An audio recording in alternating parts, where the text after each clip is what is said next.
नमस्कार, स्वागत है आपका हमारे खास कार्यक्रम हमारा उत्तराखंड में। मैं आपके साथ रवि राजपूत। वहीं मुख्यमंत्री पुष्कर सिंह धामी की अध्यक्षता में उत्तराखंड कैबिनेट की बैठक हुई। इस बैठक में 6 महत्वपूर्ण बिंदुओं पर कैबिनेट में अपनी मुहर लगा दी है। वहीं सचिवालय में हुई कैबिनेट की इस बैठक में प्रदेश की सभी मंत्री मौजूद रहे। सचिवालय प्रशासन में निजी सचिव परीक्षा मामले में हाई कोर्ट 4 अभ्यर्थियों को अनुमान्य किया गया है। अब उन्हें सिलेक्ट करने को लेकर कैबिनेट में मंजूरी मिल गई है। पर्यटन विभाग के तहत से औली के मास्टर के तहत विकसित किया जाएगा।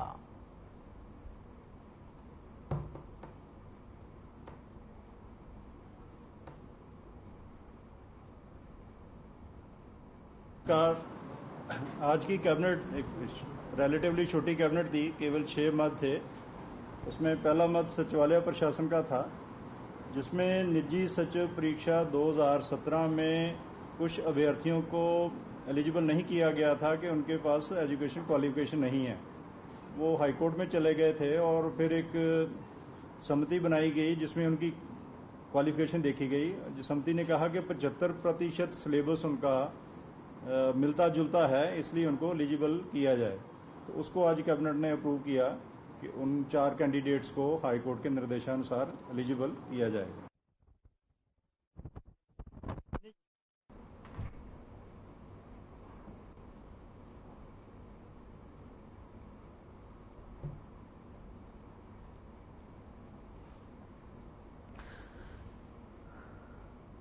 वहीं आगामी लोकसभा चुनाव को लेकर बीजेपी अपनी तैयारियों में जुट गई है। आपको बता दें कि इसी के तहत भाजपा लगातार प्रदेश की सभी लोकसभा सीटों को लेकर बैठकें भी कर रही है।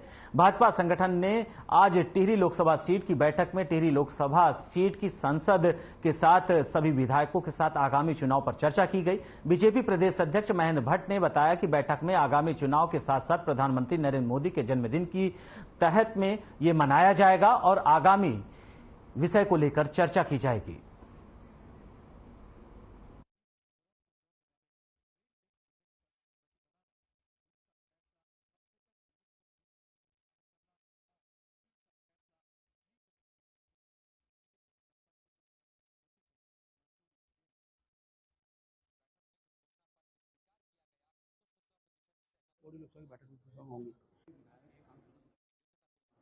मंडल से लेकर उससे ऊपर के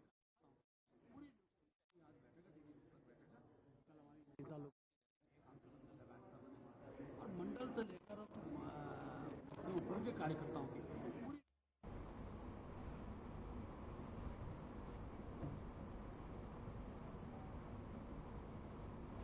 बढ़ते हैं अगली खबर की ओर, जहां मुख्यमंत्री पुष्कर सिंह धामी ने 85 करोड़ की परियोजनाओं का शिलान्यास और लोकार्पण किया गया। इस दौरान उनके साथ केंद्रीय शिक्षा मंत्री धर्मेंद्र प्रधान मौजूद रहे। प्रदेश में शिक्षा व्यवस्था को सुधारने और शिक्षा व्यवस्था के कार्य में तेजी लाने के लिए केंद्र और राज्य सरकार मिले जुले प्रयास कर रही है। उसी कड़ी में उधम सिंह नगर, पौड़ी और चंपावत में सुभाष चंद्र बोस आवासीय छात्रावास में निर्माण किया गया। आपको बताते चलें कि प्रदेश की शिक्षा व्यवस्था को उच्च स्तरीय बनाने के लिए विधा समीक्षा केंद्र का लोकार्पण किया गया।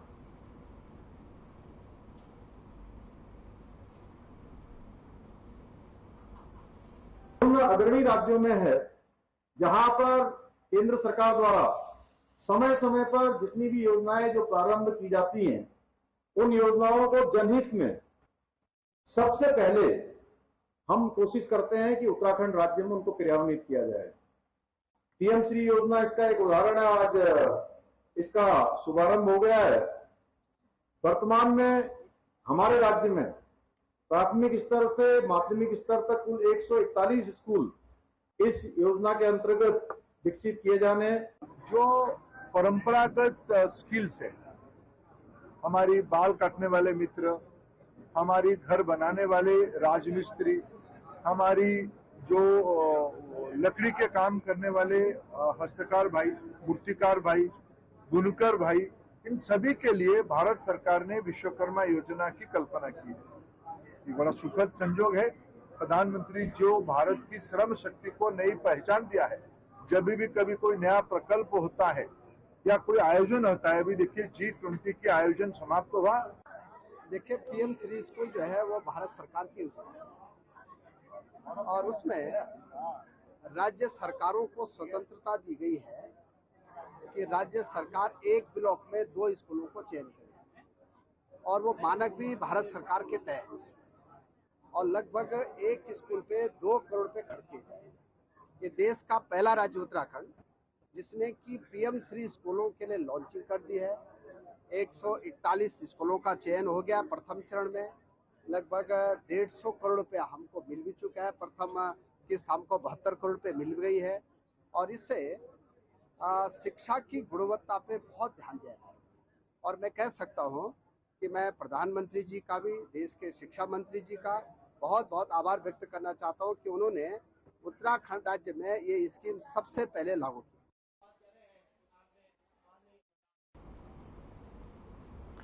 वहीं केंद्रीय शिक्षा मंत्री धर्मेंद्र प्रधान 12 सितंबर यानी आज देहरादून में विद्यालय शिक्षा के अंतर्गत विधा समीक्षा केंद्र का लोकार्पण और प्रदेश के 142 पीएम श्री स्कूल और नेताजी सुभाष चंद्र बोस आवासीय छात्रावास का शिलान्यास किए हैं।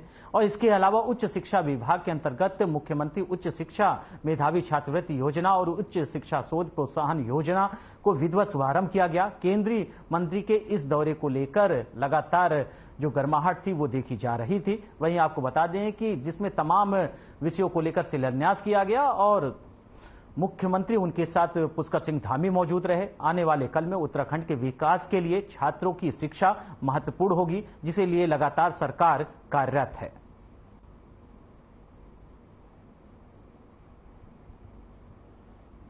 देखिए, अभी चुनाव है कुछ महीने बाद और आज शिलान्यास करके ये उत्तराखंड की जनता को बेवकूफ बनाने की कोशिश ना करे। अगर यही काम करना था तो 3 साल पहले हो जाता, ताकि स्कूल अभी तक बन चुके होते और लोगों को उसका लाभ मिल रहा होता।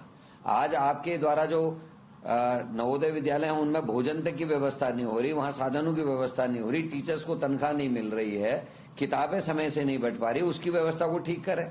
आपने प्राइवेट स्कूलों को कह दिया कि इतने शौचालय होने चाहिए, सीसीटीवी कैमरे होने चाहिए, इतने अध्यापक अध्यापिकाएं होने चाहिए, और आपके खुद के सरकारी अस्पतालों स्कूलों में जो है आज टीचर्स नहीं है, उसकी ओर को ध्यान देना चाहिए। नए उद्घाटन करने से क्या होगा, शिलान्यास करने से क्या होगा।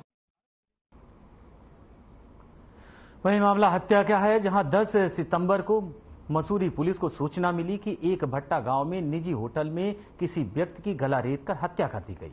इस सूचना पर थाना प्रभारी मसूरी पुलिस बल के साथ मौके पर पहुंचे और मामले की छानबीन शुरू कर दी। वहीं छानबीन करने पर पुलिस को पता लगा कि होटल में 3 लोग आए थे और होटल से 2 लोग बाहर निकले, जिसमें एक महिला भी थी। पूरे मामले की छानबीन की गई तो निकला कि सामने किसी एक व्यक्ति ने हत्या की है, क्योंकि पूरा मामला प्रेम प्रसंग का है। युवती का प्रेम प्रसंग एक युवक से चल रहा था, लेकिन मृतक युवक इससे शादी नहीं करना चाहता था, जिसके चलते इन लोगों ने हत्या कर दी। एमपी द्वारा पूरी को 2500 रुपए इनाम भी दिया गया।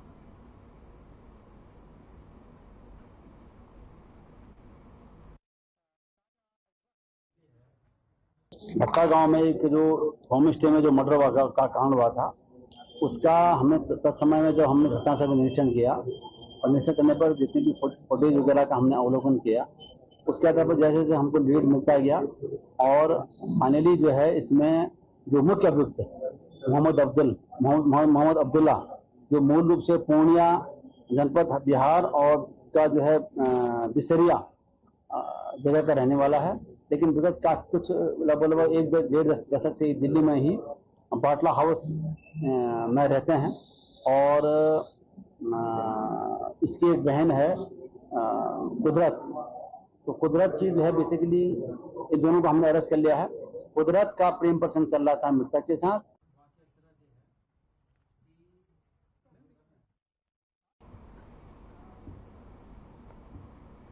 वहीं दिल्ली से देहरादून की दूरी कम करने के लिए राज्य में पर्यटकों को बेहतर सुविधा देने के लिए दिल्ली देहरादून कॉरिडोर का निर्माण तेजी से किया जा रहा है।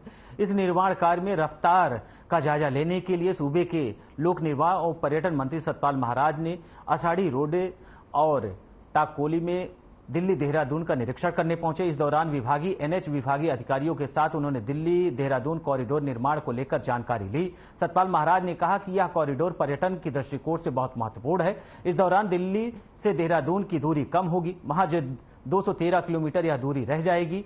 वहीं इस कॉरिडोर के बनने के बाद दिल्ली की दूरी मात्र 2 से 2.5 घंटे में पूरी कर ली जाएगी।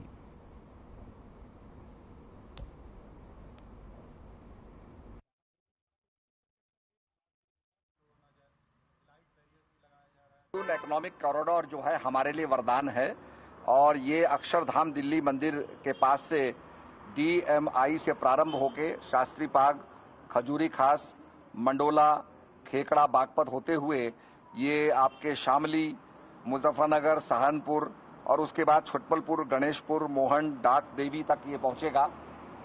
213 किलोमीटर और 6 लेन का ये बनने जा रहा है और हम 2.5 से 3 घंटे में दिल्ली पहुंच जाएंगे। तो ये हमारे लिए वरदान है और देश के लिए ये फॉसल फ्यूल भी बचाता है और निश्चित रूप में हर काम को तेजी से करता है। योजना का बजट 12,000 करोड़ है दिल्ली से, अगर मैं देहरादून की बात करूं, और इसमें बाद में एक 50 किलोमीटर की और हरिद्वार के लिए भी जोड़ा गया था जिसकी लागत लगभग 2,000 करोड़ है। तो कुल लागत इस परियोजना की 14,000 करोड़ हो जाएगी।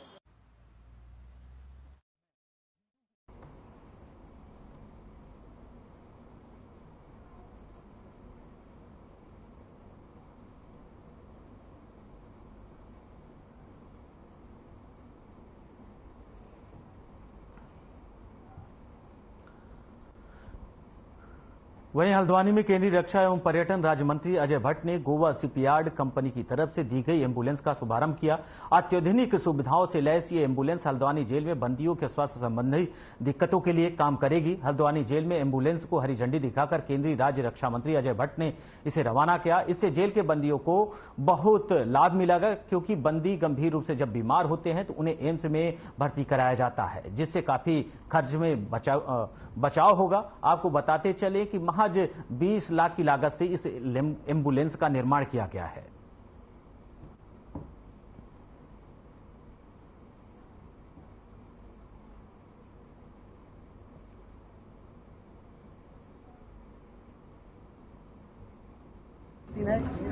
यहाँ पर जो जेल के प्रभारी हैं उन्होंने कई बार कहा कि हम एक ट्रिप में अगर अपने कैदियों को यहाँ से बाहर भेजते हैं, जैसे एम्स अगर ऋषिकेश भेजा तो 15,000 जाने का, 15,000 रुपये आने का लगता है, और कैदियों में भी ऐसी वेल इक्विप्ड एम्बुलेंस नहीं होने पर बड़ी दिक्कत होती है। तो गोवा शिपयार्ड का मैंने दौरा किया था, मैं गोवा में गया था, तो मैंने उनसे कहा कि एक एम्बुलेंस हमारी जेल के लिए CSR से दीजिए आप। तो वहाँ से ये गोवा शिपयार्ड की तरफ से दी गई और हमारी बात मानते हुए मैं धन्यवाद भी करता हूँ उनको।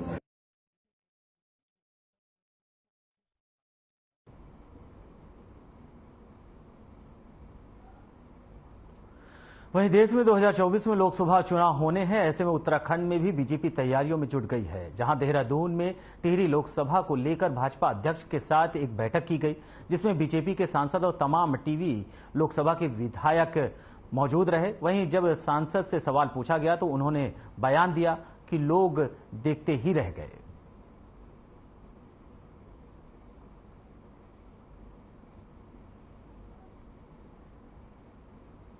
जो आने वाले 2024 के जो इलेक्शन है उसके बारे में किस तरह से काम होंगे, सब मिलकर इसी के बारे में डिस्कशन होगा और इसी के लिए ये बैठक रखे गए हैं और विशेषकर देखे हैं किस तरह से क्या क्या काम होना चाहिए, जो नहीं हुआ है कैसे कंप्लीट होंगे, इसी तरह इसी के विषय के लिए हम लोग यहाँ सब ये बैठक कर रहे हैं।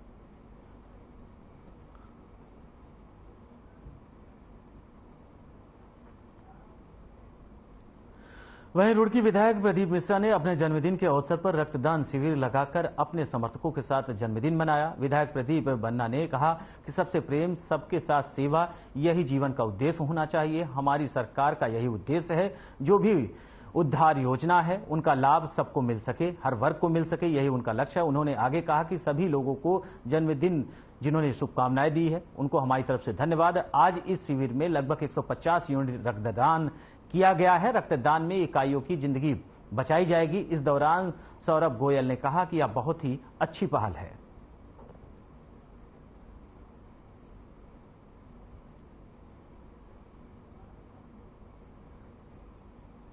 बहुत हर्ष का विषय है। विधायक प्रदीप बत्रा जी लोकप्रिय विधायक लड़की का आज जन्म दिवस है। वो दीर्घायु हो, उनको आयु बढ़े और बहुत ही सुंदर उन्होंने, उनकी सोच बहुत अच्छी है। उन्होंने बहुत सुंदर आयोजन अपने निवास पर यहाँ पर किया है। यहाँ पर ब्लड बैंक का कार्य, ब्लड में इस समय डेंगू की जो महामारी चल रही है और भी क्या नाम है आपका बुखार की जो महामारी चल रही है, उसके निमित्त लोगों को बहुत जरूरत है ब्लड की। और उन्होंने अपनी दूरगामी सोच को रखते हुए ब्लड कैंप का यहाँ पर आयोजन किया और अपने जन्म दिवस पर रुड़की शहर के सभी गणमान्य लोग, माताएं, बहनें, बच्चे, बुजुर्ग और युवा साथी सभी उनको बहुत बहुत बधाई दे रहे हैं। सबसे प्रेम सबकी सेवा, यही जीवन का उद्देश्य होना चाहिए।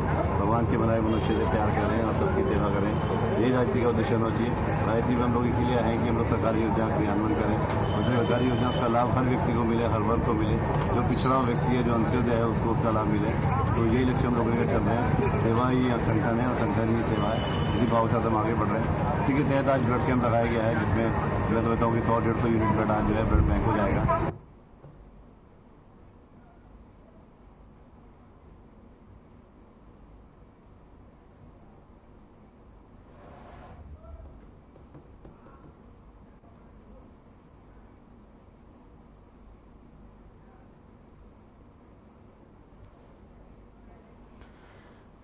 वहीं आपको बता दें कि रक्तदान शिविर का आयोजन किया गया, जिसमें विधायक ने ये कहा कि रक्तदान शिविर का आयोजन खास महत्व के लिए किया जाता है। ये रक्तदान शिविर का जो आयोजन है, इससे कई जिंदगियां बचाई जा सकती हैं। फिलहाल इसमें स्थानीय कई नेता शरीक होते नजर आए। आपको बता दें कि रक्तदान में कई जिंदगियां बचाई जा सकती हैं। इस बात को लेकर विधायक ने कहा रक्तदान शिविर का आयोजन किया गया, जिसमें प्रदीप बन्ना ने अपने जन्मदिन पर रक्तदान शिविर का आयोजन किया। उनका कहना है कि समाज में तरह तरह से काम किए जाते हैं, लेकिन रक्तदान शिविर का आयोजन अपने आप में खास है। इससे उन गरीब और लाचार लोगों को वो रक्त मिल पाएगा, ब्लड मिल पाएगा, जिससे उनकी जिंदगियां बच पाएगी। तो ये उनका एक महत्वपूर्ण कदम है। आपको बता दें कि प्रदीप बन्ना का जन्मदिन था, जिसके उपलक्ष्य में रक्तदान शिविर का आयोजन किया गया, जिसमें लोगों ने बढ़ चढ़ कर हिस्सा लिया।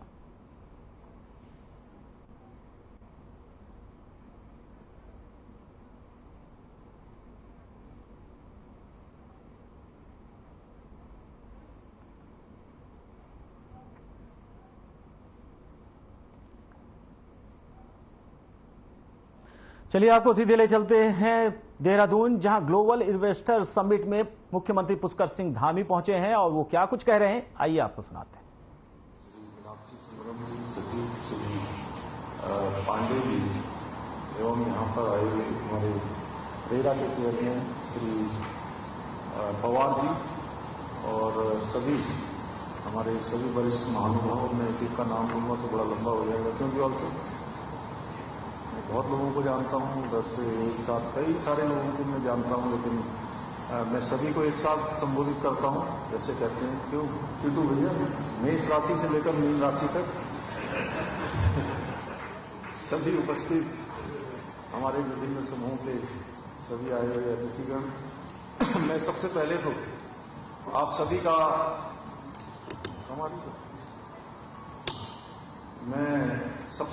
आप सभी का आज यहाँ पधारने पर आप सभी का अपनी ओर से सभी का स्वागत करता हूँ, सभी का अभिनंदन करता हूँ। ये हमारे लिए एक बड़ा अवसर भी है कि सामने अभी हम लोग एक ऐसा कार्यक्रम कर रहे हैं, एक समारोह कर रहे हैं और उसके लिए पहले से इस प्रकार की बैठकें कर रहे हैं। उसमें आप सभी लोगों ने बहुत अच्छे सुझाव दिए। मेरा तो मन था कि ये सुझाव का समय थोड़ा और बड़ा होता तो अच्छा होता, लेकिन आज चूंकि मुझे भी आज 11 बजे पहुंचना था, लेकिन पहले से कार्यक्रम चल रहा था और वो कार्यक्रम चलते चलते जैसे खत्म हुआ मैं यहाँ पहुंचा हूँ। प्रातःकाल से 8:30 बजे से ही उस कार्यक्रम के निमित्त में भी लगा हुआ था। तो इसके बाद आज हमारी मंत्रिमंडल की भी एक महत्वपूर्ण बैठक होने वाली है, तो उसमें भी क्योंकि समय से ही जाना होता है, नहीं तो पता चला कि जैसे आपके बीच में आने में लेट हो गए, वहाँ भी हो गए, उसके बाद फिर एक और कार्यक्रम है, तो सभी में लेट होते चले जाते हैं। तो फिर भी प्रयास रहता है कि जितना समय मिला है उस समय में आप सबसे बात हो। आप सब लोगों ने, कुछ लोगों ने बहुत अच्छे सुझाव भी रखे हैं और मैं जानता हूँ कि बहुत सारे लोग सुझाव देना भी चाहते थे इसमें। मैं कई लोगों के चेहरे को देखकर मैं समझ सकता हूं कि उनके बहुमूल्य सुझाव अभी यहां पर आने से रह गए हैं। लेकिन मेरा आप सबसे अनुरोध रहेगा कि आप सभी लोग अपने अपने सुझाव जरूर हमें दें, वो आप लिखित में दे दें या जिस प्रकार से भी आप देना चाहें उसको कोई व्यवस्था हमने बनाई है, तो मेल के माध्यम से अन्य माध्यमों से आप दे सकते हैं। वैसे बहुत सारे लोग इसमें ऐसे हैं कि जो समय समय पर अपने सुझाव हमको लगातार देते रहे हैं और हमारा प्रयास भी रहा है कि इनके सुझावों के अनुरूप कार्य करें। लेकिन अभी मैं देख रहा था पीछे से कि सिंगल विंडो सिस्टम के बारे में एक सवाल वहां से खड़ा हुआ था। ये सवाल केवल एक का नहीं है, ये सवाल बहुत सारे लोगों का हो सकता है, यहाँ पर मैं जानता हूँ। उसको भी कहीं ना कहीं हमको सरलीकरण की प्रक्रिया को हमने बढ़ाया तो है, अभी और व्यावहारिकता से हम उसको लागू करें, उसको लेकर बहुत सारे हमने प्रावधान किए हैं। 27 प्रकार की नई प्रकार की उद्योग में अन्य सेक्टर में हम 27 हम नए नीतियों को लेकर आए हैं जिनसे कि इसका सरलीकरण है। लेकिन अभी भी कहीं व्यवहारिक दिक्कत आ रही है तो आप सब लोग उसमें दे सकते हैं और हम भी कई बार महसूस करते हैं कि उसमें हमें और काम करना है। लेकिन मैं आपको बताऊं कि इन्वेस्टर समिट को जब से हमने शुरू करने का ये काम किया था, 17 अगस्त को पहली बैठक हमने यहाँ की थी, 21 अगस्त को दिल्ली में की थी, उसके बाद हमने यहाँ पर लोगो और वेबसाइट लॉन्च की थी और चौथा आज आप लोगों के बीच में ये आना हो रहा है। तो 4 महत्वपूर्ण बैठकों में से एक महत्वपूर्ण, सबसे महत्वपूर्ण बैठक मैं कहूंगा वो आप लोगों के बीच में भी यहाँ होगी। उत्तराखंड से इतने सारे लोग एक साथ आज यहाँ पर आए हैं, तो मैं आपको एक कहना चाहता हूँ कि जितनी बैठकों में भी हमने प्रतिभाग किया है, लोगों से बात की है, सभी के बहुत शानदार सुझाव आए हैं और बड़ा उत्साह लोगों ने दिखाया है। अभी कई अलग अलग सुझाव आए, जैसे दीपक बाली जी ने कहा कि उसको आशीष जी ने भी उसको जोड़ा कि लैंड एक्वायर करने के बाद दे दिया जाए। ऐसे बहुत सारे सुझाव हैं, क्योंकि उन सुझावों के लिए अभी काम फिलहाल इस बुलेटिन में हमारे साथ इतना ही। नमस्कार।